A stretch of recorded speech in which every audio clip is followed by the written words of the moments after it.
ये ऐसी थी कि हाँ हाँ चलो तुम खेल रहे हो तो मैं भी करूंगी। तो मैं भी उस चीज को अलग तरीके से करने लगी और अनुराग सर को बहुत अच्छा लगने लगा और उन्होंने मतलब मेरा सिर्फ कुछ 3-4 दिन का काम था, उन्होंने 20 दिन का काम बढ़ा दिया। उन्होंने लिखते गए, मतलब सेट पे लिखते हैं ये तो लोगों को पता ही है। तो वो उन्होंने वरुण ग्रोवर को कहा कि अरे मैं थोड़ा बढ़ा रहा हूँ इस किरदार को, और तो उन्होंने मुझे मोनोलॉग्स देते गए और मुझे बहुत मजा आ रहा था। अच्छे बन के आए हैं सारी। जी बहुत अच्छे। मतलब आज भी लोग मुझे वो खरवस वाला सीन कहते हैं कि वो कितना, मतलब आज भी खरवस जो भी खाता है वो मेरे टैग करता है कि अरे सुभद्रा का खरवस। तो मुझे लगता है कि आपने जो जान लगाई है किरदार पे, आपने जितना प्यार किया है उस किरदार को, वो कहीं ना कहीं तक लोगों तक पहुंच गया है। ट्रायल बाय फायर भी एक बहुत इंपॉर्टेंट रोल है और बहुत जरूरी सीरीज रही है, उसके बारे में बताइए। मतलब 2018 में सीक्रेट गेम्स आया और उस वक्त मैं एक गांव में स्कूल बना रही थी, तो मैं उसमें इतनी ज्यादा बिजी हो गई थी कि कम काम कर पाई मैं मुंबई में उस वक्त। और मेरा सारा वक्त गांव में, क्योंकि वो बहुत मुश्किल काम था मेरे लिए, पैसा जुटाना और मिल नहीं रहा था, और आपको अगर अपने तरीके से उसको काम करना है, अपने तरीके से वो स्कूल बनानी है तो थोड़ा मुश्किल था। तो 2018 से 20 वक्त मैंने गांव में ज्यादा वक्त दिया, क्योंकि मेरी प्रायोरिटी उस वक्त था कि अगर मैं ये आज नहीं करूं तो कितने सारे बच्चे स्कूल नहीं जा पाएंगे। मेरा वो ऐसे पता नहीं क्या था। उस वक्त भी मुझे लोगों ने बोला था कि अरे सीक्रेट गेम्स हिट हो गया है, तुम पीआर करो, तुम मार्केटिंग करो, तुम पेपराजी करो, ये करो वो करो, और मैं अपना गांव में जाके स्कूल बना रही हूँ। तो वही होता है ना कि लोग बोलते कि अरे अभी तो तुमने चौका मारा है, अभी तुम छक्का मार खेल जाओ आगे ये वो। पर फिर भी मैं मेरा अपना बक्सा उठा के मैं गांव में वो स्कूल बना रही थी, क्योंकि मुझे लग रहा था कि, और ऐसा भी नहीं था कि मुझे बहुत अच्छे किरदार आ रहे थे, मुझे सब सीक्रेट गेम्स आ रहे थे। तो मेरे लिए ये भी नहीं था कि ऐसा कुछ बहुत ऐसा मीट नहीं, मतलब वो होता है ना कि आपको बहुत अच्छा कुछ मिले जिसमें आप सोचे भी हाँ ठीक है आप काम करो, मैं जाके जस्ट शूट करके वापस आती, वो भी नहीं हो रहा था। तो वो भी मुझे इंडस्ट्री ने दिया नहीं उस वक्त। तो 2 साल कुछ ऐसे किरदार भी नहीं आए। 1-2 ऑफकोर्स फिल्में की मैंने, जो भूसान फिल्म फेस्टिवल या यहाँ वहां गई, पर कुछ मिलने। कौन सी वाली? मैंने एक निर्वाणा इन नाम की फिल्म की थी जो भूसान में गई थी, मैं और आदिल। स्काईज पिंक उसी दौरान की थी। स्काईज पिंक तो क्योंकि वो सोनाली बोस के प्यार के लिए मैंने की थी, उसमें भी वो ऐसे ही था कि अरे सोनाली ने कहा आ जाओ तो मैंने कर लिया। कुछ चीजें आप दोस्तों के लिए उनके काम के प्रति कर लेते हो, तो वैसा वही देवाशीष के शानदार फिल्म है। और हाँ वही, मतलब वही है ना, पर वो देवाशीष के वजह से मैंने कहा कि हाँ ठीक है मैं आ जाती हूँ। तो वैसे ही था, जैसे इवन अभी मैंने मणि रत्नम साहब की ठग लाइफ की थी, वो भी मणि सर के प्यार के लिए की थी, मुझे तो पता भी नहीं था कि क्या करने वाली। तो ठीक है, कुछ चीजें ऐसी होती कि जो आपको सिर्फ उस जगह का, उन लोगों का हिस्सा बनना है, आपको सीखना है, आपको समझना है, बस इसलिए करते हो। कुछ चीजें आप प्लान करके करते हो। जैसे अभी 2018 से 20 में मुझे कोई भी ऐसा शो नहीं मिला जिसमें मुझे ऐसे लगे कि मैं कुछ नया कर रही हूँ और अलग कर रही हूँ। पर 2020 में मुझे फेम गेम ऑफर हुआ, जहां पे मैंने शोभा त्रिवेदी जो एक लेस्बियन पुलिस ऑफिसर है, और उसकी जो एक जर्नी दिखाई थी हमने, वो भी एक खूबसूरत थी और मेरे लिए बहुत अलग थी। तो मैंने तुरंत हाँ कह दिया। उसी तरह वो भी हम वहां थे, पीछे जाते हैं, स्कूल का काम चल रहा है और अचानक ट्रायल बाय फायर की बात आती है। हाँ भाई, तो 2020 में मुझे ड्यूरिंग कोविड मुझे फेम गेम मिला, और जैसे ही कोविड खत्म हो रहा था तब ट्रायल बाय फायर की कास्टिंग हो रही थी और काफी बड़े बड़े नाम उसमें आ रहे थे। मैं उन डायरेक्टर, जो हमारे डायरेक्टर प्रशांत नायर, उनको इतना जानती नहीं थी, पर उन्होंने कहीं ना कहीं तो मेरा काम देखा था। और हमारे जो कास्टिंग डायरेक्टर है संजीव मौर्य, तो उन्होंने कहा कि ऑडिशन है, तो मैंने फिर ऑडिशन के लिए जम के तैयारी की, काफी समझा और उसको ये क्या ऑडिशन दिए। 1 महीना भर मेरा ऑडिशन चलता गया, अलग अलग सीन, अलग अलग सिचुएशन को मैं ये कर रही थी, क्योंकि जो डायरेक्टर है वो ये नहीं चाहते कि तुम्हारे लाइंस क्या क्या है, क्योंकि स्क्रिप्ट इतनी नहीं मिली थी उस वक्त, पर वो चाहते कि तुम उस सिचुएशन में क्या बिहेव कर पा रही हो, तुम क्या रिएक्शन है तुम्हारा, उस चीज का उन्होंने ये था कि ये नहीं चाहते थे कि मैं नीलम बनूं, वो चाहते थे कि जो जर्नी है नीलम की तुम वो उसको सोचो और उसको समझो। इसी वजह से उन्होंने कहा कि तुम किताब मत पढ़ो। इसी वजह से पूरे शूट के समय मैं नीलम से मिली नहीं, तो मेरे लिए उसे बनाना स्क्रैच से था। ऑफ कोर्स बहुत कम उनका फुटेज है ऑनलाइन, जैसे मैंने कहा कि जर्नलिस्ट के साथ बातें, जो रेज है उनका उस वक्त का था।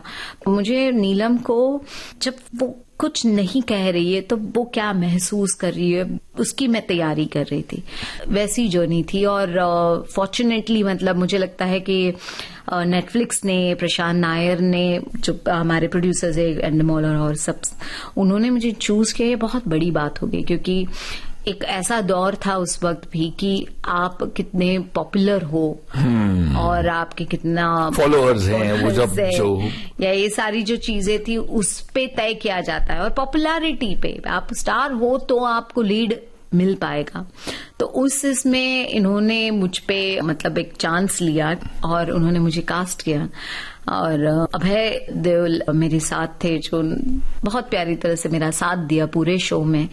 तो मेरे ख्याल से वो उन टीम की वजह से मैं नीलम को कर पाई हूँ।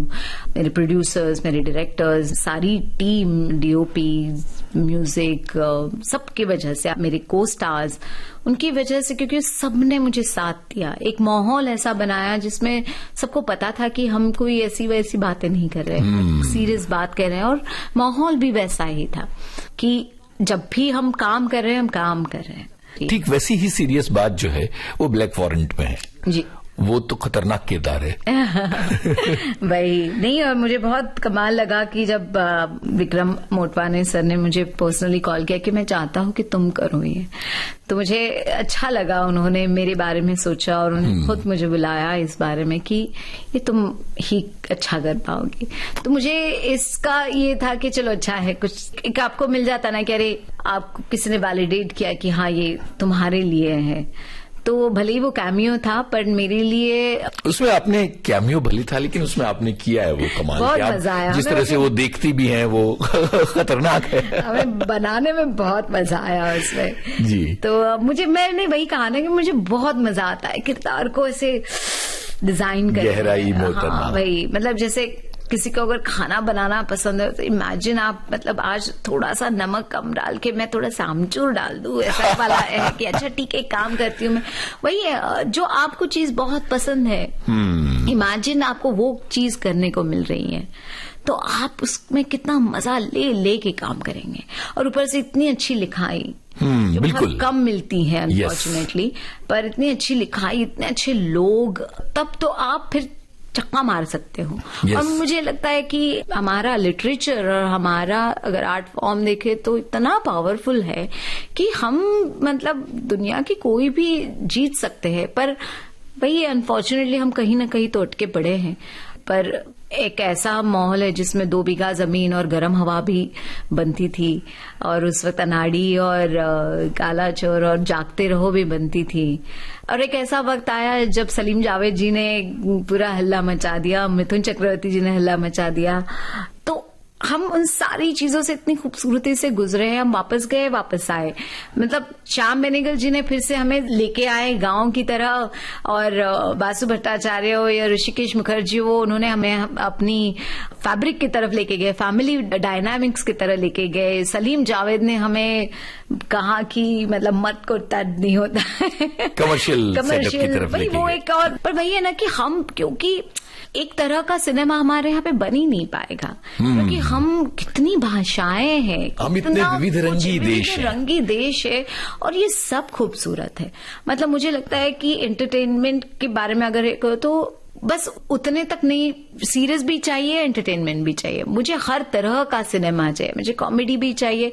मतलब वही बोल रही हूँ ना कि अगर हम परसाई को पढ़ते हैं और पूला देशपांडे को पढ़ते हैं तो तेंदुलकर को भी पढ़ते हैं और चुगताई को भी पढ़ते हैं, या शरद जोशी, या ये अपने कामू को भी पढ़ते हैं और चेकॉफ को भी पढ़ते हैं। तो हम मतलब इतना कुछ है हमारे यहाँ पे, तो मुझे लगता है कि सभी कुछ खूबसूरत है। पर बस वही है कि वो वैसा ही खूबसूरत रहे उसमें, मतलब न ऐसे ना कहे कि हाँ भाई चांद में भी दाग होता है, नहीं चाहिए मैं चाहती हूँ कि बस अच्छा काम हो, अच्छी बातें हो, समाज को आर्ट भी एक आईना दिखाता है।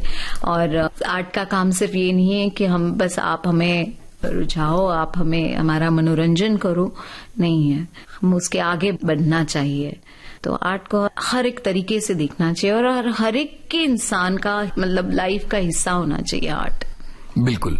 यहाँ एक गाना सुनते हैं, उसके बाद वो जो आपका गांव वाला और किसानों वाला काम है उसकी बात करेंगे। तो कौन सा गाना होगा आपकी पसंद, ये डिसाइड करेंगी राजश्री देशपांडे जी। मुझे खामोशी का गाना है, वहीदा रहमान जी और धर्मेंद्र है, हेमंत कुमार का तुम पुकार लो। क्या शानदार गाना है, बहुत ही खूबसूरत। मतलब आज भी मैं सुनती हूँ, मुझे ऐसा लगता है कि ऐसा गाना कोई बना ही नहीं पाएगा। वाह। और जिस तरीके से वो से शूट किया है, मतलब थ्रू आउट आप देखते हो धर्मेंद्र जी दिख नहीं रहे, बस उनकी एक परछाई है या पीछे से है या बस ऐसे थोड़ा सा वो एक रेलिंग पे ऐसे खड़े हैं और फिर एंड में वो अपने चेयर पे बैठते हैं। उफ, क्या बात है। मतलब एक वही है ना कि उस वक्त में गाने एक वो अपनी कहानी का हिस्सा थे। आज ऐसा नहीं है कि बस बीच में ही कहीं तो एक गाना डाल दिया क्योंकि अरे ये ब्रेक दे दो लोगों को। उस वक्त ऐसा था कि उस कहानी में कुछ कह रहा है वो गाना, और शब्द कितने खूबसूरत, मतलब वो भाषा, मुझे ऐसा लगता है कि उस वक्त अगर भाषा किसी की साफ हुई हो और आज भी अगर किसी को साफ करनी हो तो गाने गाए पुराने वाले। क्या बढ़िया आपकी हिंदी भी ठीक हो जाएगी, आपकी उर्दू भी ठीक हो जाएगी, जो भी मतलब आप लैंग्वेज हो। तो पुराने अगर गाने आप उठा के कह लो, मतलब आज भी मैं कभी एक्टर्स, जो यंग एक्टर्स मुझसे पूछते हैं कि हिंदी के बारे में क्या करना है, कैसे ये करना है, क्योंकि बहुत सारे ऐसे लोग हैं जो हिंदी बोल नहीं पाते, और ठीक है वो उनकी भी गलती नहीं है, वो अभी समाज का एक ऐसा हिस्सा हो गया है जो सभी लोग कहीं ना कहीं तो अटक पड़े हैं। तो मैं उनको कहती हूँ कि आप पुराने गाने सिर्फ गाओ, भले ही तुम्हें गाना नहीं आता पर जोर जोर से गाओ, पुरानी किताबें उठाओ और पढ़ो। तो गानों से आप पूरा मतलब वही है ना कि आप देश घूम सकते हो, आप कहानियां पढ़ सकते हो, आप लोगों को जान सकते हो। तो वही गाना सुना और एक बहुत सुंदर काम राजश्री आप कर रही हो, जिसका जिक्र इस पूरी लंबी बातचीत में बार बार आया है, पर मुझे लगता है कि सिलसिले से इस बारे में बात की जाए कि किस तरह से आपने अपना फाउंडेशन बनाया, अपनी संस्था बनाई, और वो क्या वजह थी जिसने आपको अपनी जड़ों की तरफ लौटकर गांव वालों के साथ उनकी भलाई के लिए, एजुकेशन के लिए, पर्यावरण के लिए, पानी के लिए काम करने पर प्रेरित किया? जब मैंने मेरी नौकरी छोड़ी और एक ऐसा वक्त बिताया जब मैंने दुनिया घूम ली, कहानियां पढ़ ली, किताबें जितनी मिल सकती है उतनी पढ़ ली, सिनेमा जितना देख सकती उतना देख ली, लोगों के साथ मैं बहुत जुड़ी। जब आप लोगों से जुड़ते हो, समाज को जानते हो, कहानियां ऐसी पढ़ रहे हो जो आपको समाज की तरफ लेके जाता है, मतलब प्रेमचंद भी हो या परसाई भी हो या मराठी साहित्य हो, हिंदी हो या अंग्रेजी हो, सब में आपको समाज को आईना दिखाने वाला ये था। फिर आप सिनेमा भी ऐसा ही देख रहे हो, कहीं ना कहीं तो बहुत सारे सवाल मन में उठे और फिर ऐसा लगने लगा कि अरे ये तो मैं हूँ। मतलब प्रेमचंद की कहानी तो अरे मेरी है, परसाई की कहानी तो अरे मेरे समाज है, मेरा गवर्नमेंट है, मेरा सोसाइटी है, मेरे रिलेटिव्स है, मेरी बहन है, मेरी माँ है।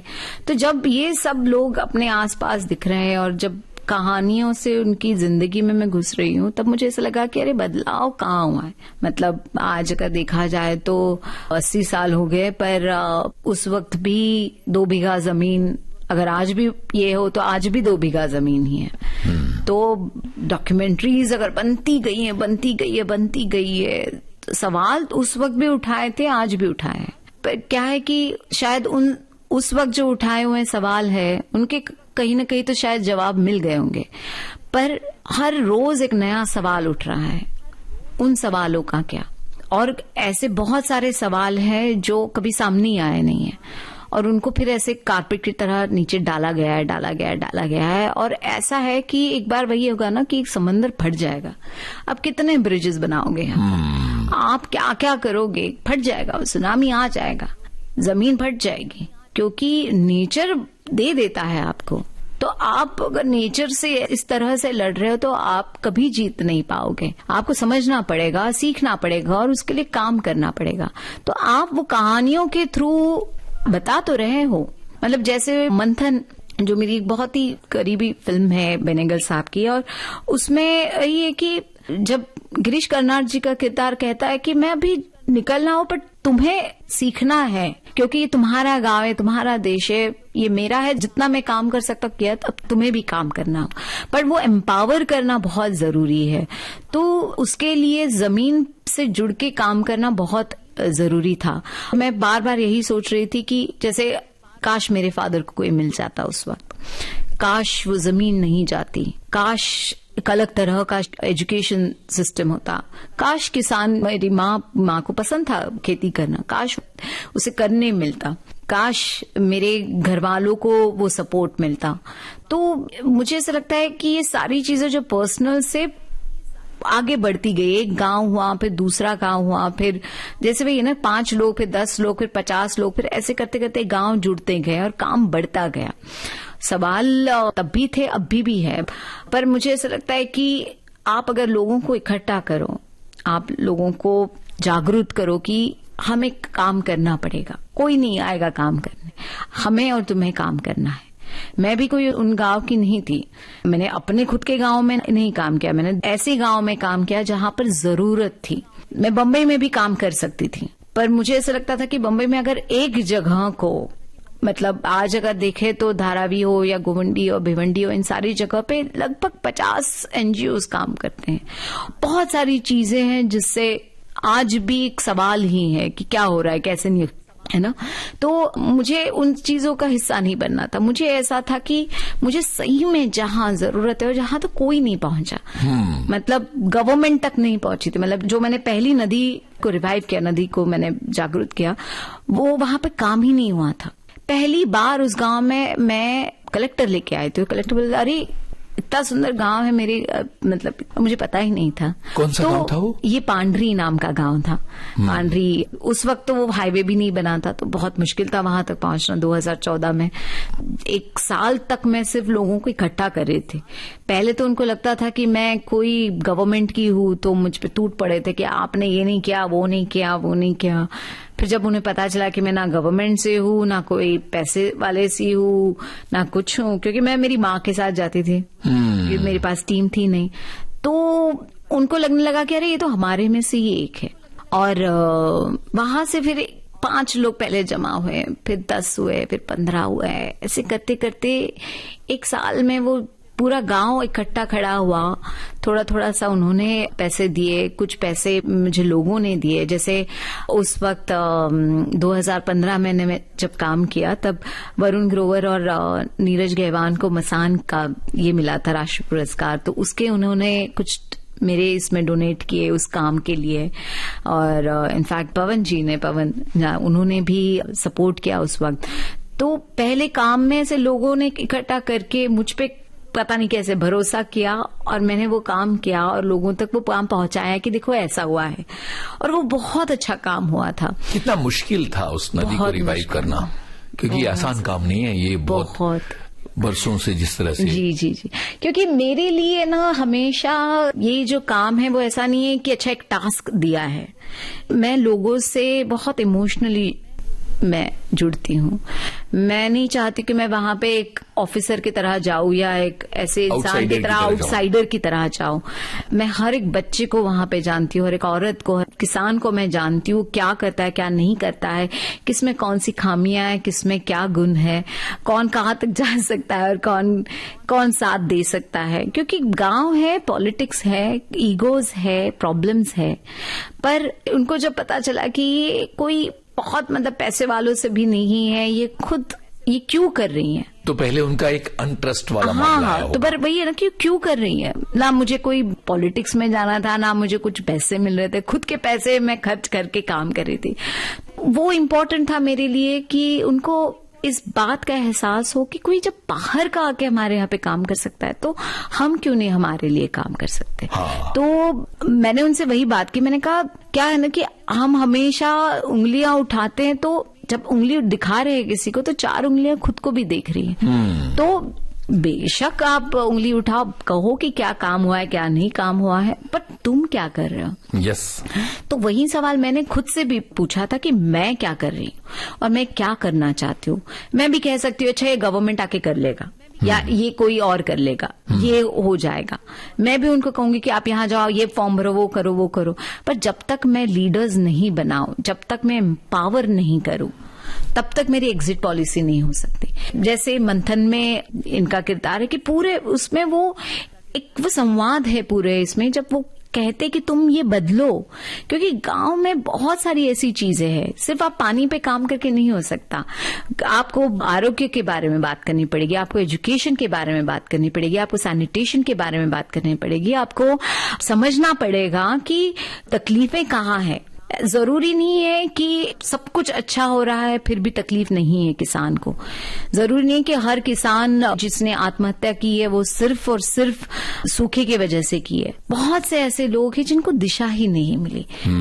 तो वो एक होता है ना कि एक थेरेपिस्ट बनना, एक ऐसा ब्रिज बनना, एक ऐसा फैसिलिटेटर बनना जिससे कि बदलाव की शुरुआत हो। तो वहां से शुरुआत हुई और अभी हो गया 2026 से आज तक काम चलता आ रहा है।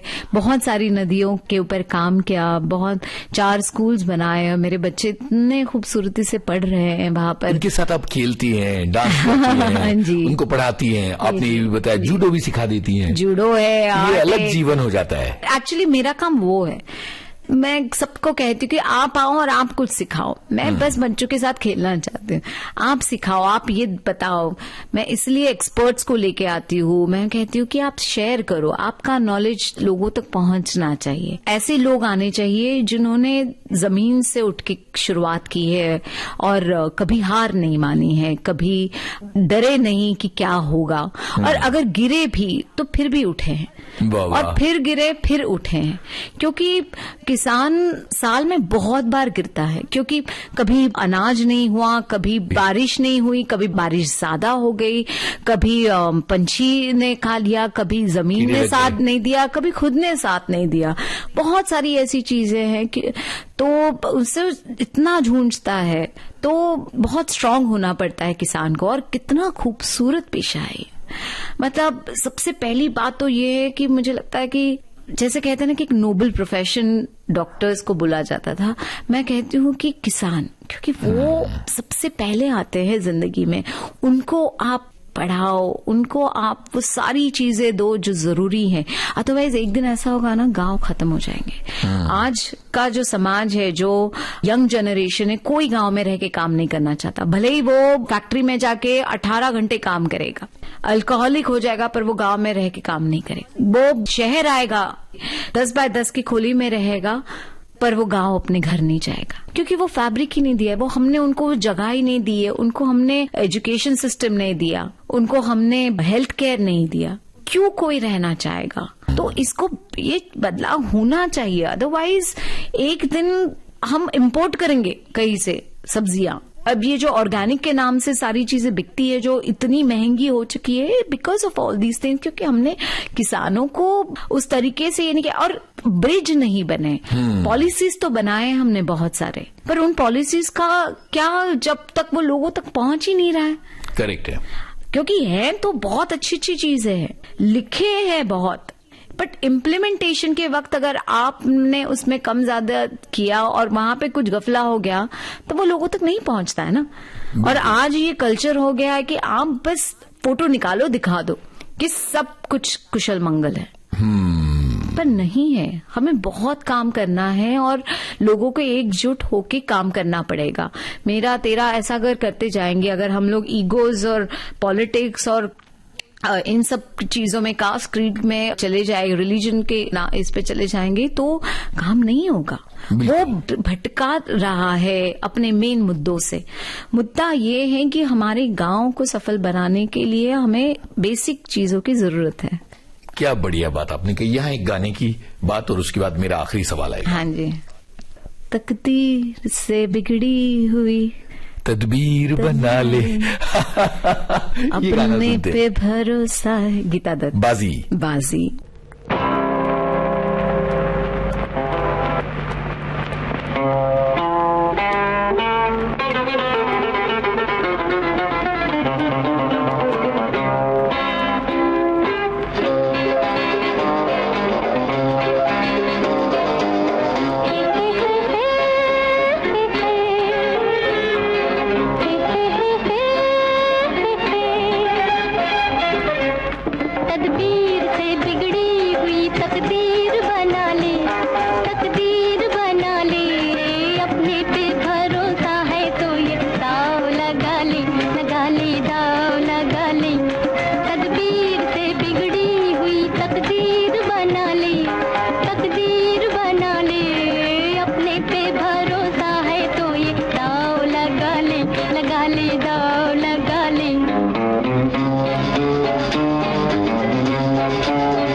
साहिर लुधियानवी का गाना। जी, साहिर लुधियानवी। मतलब कहाँ है साहिर लुधियानवी आज?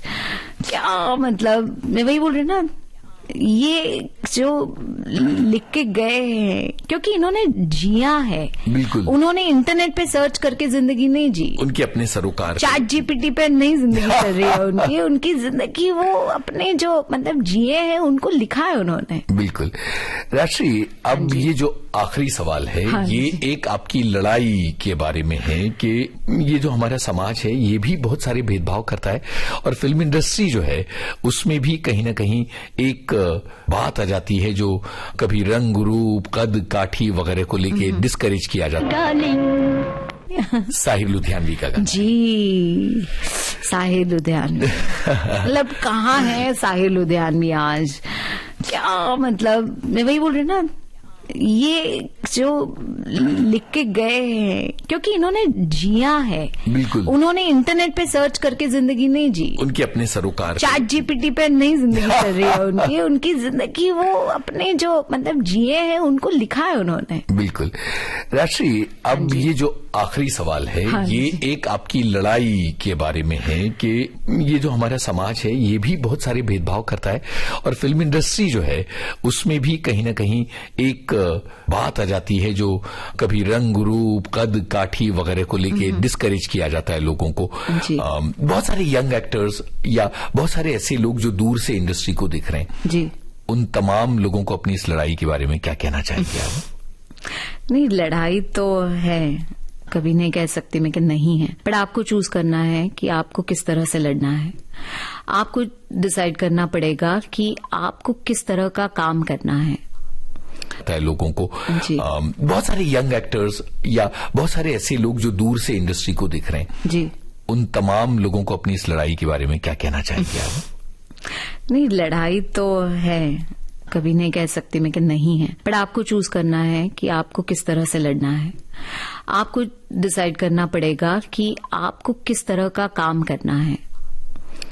और गलत नहीं है, आपने अगर एक आसान सा रास्ता चुन लिया कि ऐसे ऐसे मैं जाऊंगा, वो आपका रास्ता है, वो आप तय करो, आपकी चॉइस है, आपकी चॉइस है। बट खुद को सेफ रखो, खुद को ऐसे मतलब फाइनेंशियली सेफ रखो, खुद को मेंटली सेफ रखो, क्योंकि बहुत खराब हालत है।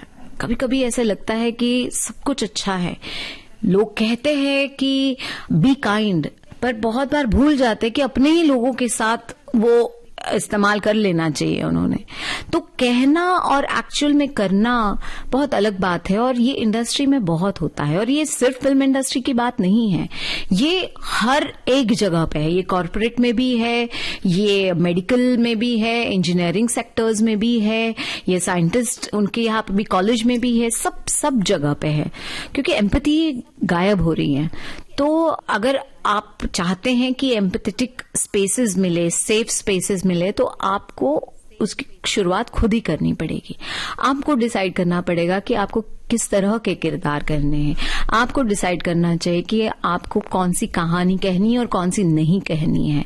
इसके लिए आपको तैयार होना पड़ेगा, रोज रियाज करना पड़ेगा, तैयार इस तरह से होना पड़ेगा, क्योंकि कल पता नहीं शायद कोई तो आ जाएगा आपको ढूंढ के और कहेगा कि मैंने ये सिर्फ तुम्हारे लिए लिखा है या ये तुम्हारे लिए किया है। और तब तक आप खुद को तैयार करते रहो, आप खुद को सेफ रखते जाओ फाइनेंशियली, क्योंकि मतलब मुझे ऐसा लगता है कि हर कोई प्रिविलेज बैकग्राउंड से नहीं आता है। तो रोज मर्रा की जो जिंदगी है उसको अगर आपको सेफ रखना है तो आप फाइनेंशियली खुद को तैयार करो कि हाँ ठीक है, मुझे अगर इस तरह का ही काम करना है तो मैं खुद को इस तरह से सेफ रखूंगा, मैं ये काम करूंगा, ये नौकरी करूंगा, ये चीजें करूंगा जिससे मुझे ये रहना। पर अगर आप भूल जाओगे आपका उद्देश्य और आप सिर्फ वही करते रहोगे तो आप भूल जाओगे कि आप क्यों आए थे। तो मेरे लिए ये बहुत इम्पोर्टेंट था कि मैं, भले ही मुझे सेक्रेड गेम से ये मिला, एस दुर्गा से मिला, एंग्री इंडियन गॉडेसेस से मिला, हर चीज से मेरी हर फिल्म ट्रैवल की है फेस्टिवल, और बहुत अच्छी तरह से लोगों ने उसे सहारा। पर मुझे ऐसे कि फिर भी मैंने वेट किया कि ट्रायल बाय फायर आए, और वो आया।